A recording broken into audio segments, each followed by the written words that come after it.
আসসালামু আলাইকুম। আজিনাস ফুড বুক চ্যানেলে আপনাদের সবাইকে স্বাগতম জানাচ্ছি নতুন একটা রেসিপি দেখার জন্য। আজ আমি আপনাদের খুব সহজেই মজাদার চিকেন লেগ ফ্রাই তৈরি করে দেখাবো। ভিডিওটি প্রথম থেকে শেষ পর্যন্ত দেখার জন্য অনুরোধ রইল। চিকেন লেগ ফ্রাই তৈরি করার জন্য প্রথমেই আমাদের লাগবে চিকেন লেগ। আমি এখানে 8 পিস চিকেন লেগ ভালোভাবে ধুয়ে জল ঝরিয়ে নিয়েছি। তারপরে চিকেনের গায়ে এভাবে 2 থেকে 3 জায়গায় একটু কেটে নিয়েছি। এখন একটা পাত্রের মধ্যে নিয়ে নিলাম 1 কাপ টক দই,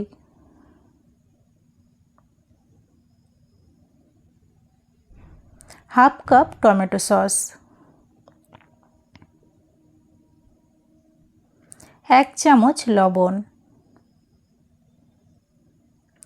1 চামচ আদা রসুন বাটা,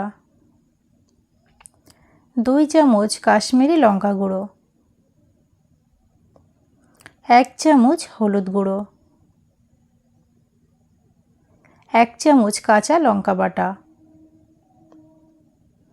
1 চামচ মরিচ গুঁড়ো, 1 চামচ জিরা গুঁড়ো, 1 চামচ ধনিয়া গুঁড়ো, 1 চামচ গরম মশলা গুঁড়ো,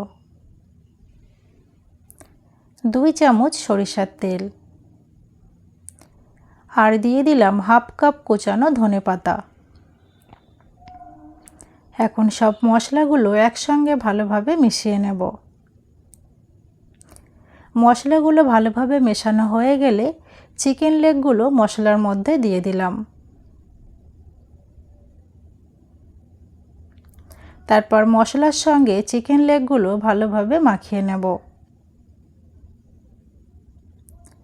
মশলার সঙ্গে চিকেন লেগগুলো ভালোভাবে মাখিয়ে ঢাকনা দিয়ে 30 থেকে 40 মিনিটের জন্য নরমাল ফ্রিজে রেখে দেব। 40 মিনিট পর ফ্রিজ থেকে বার করে নিয়েছি। তারপর চিকেন লেগগুলো একটা প্লেটের মধ্যে তুলে নিলাম। এখন চুলার জালটা অন করে একটা প্যান বসিয়ে দিয়ে দিলাম 3 চামচ বাটার।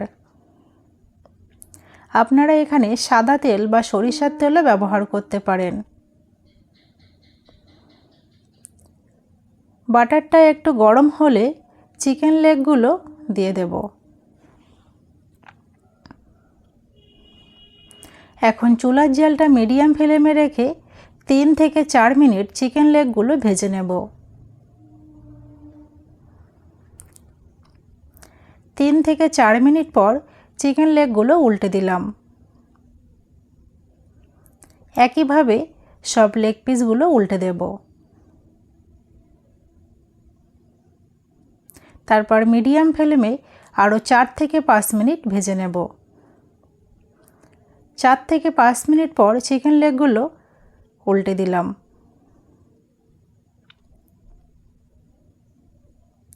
সব লেগ পিসগুলো উল্টে দিয়ে ঢাকনা দিয়ে একদম লো ফ্লেমে 5 থেকে 6 মিনিট রেখে দেব। 5 থেকে 6 মিনিট পর ঢাকনাটা খুলে নিলাম। তারপর চিকেন লেগ পিসগুলো আবারও একবার উল্টে দেব।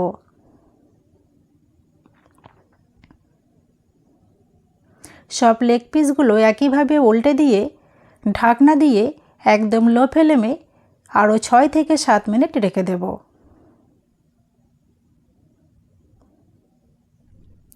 6 থেকে 7 মিনিট পর ঢাকনাটা খুলে নেব। চিকেনগুলো খুব ভালোভাবে সিদ্ধ হয়ে গেছে আর এভাবে হাড় থেকে ছাড়িয়ে চলে আসছে। এখন চুলার জালটা বাড়িয়ে আরও 2 মিনিট চিকেন লেগ পিসগুলো উল্টে পাল্টে ভেজে নেব। 2 মিনিট পরেই নামিয়ে নেব।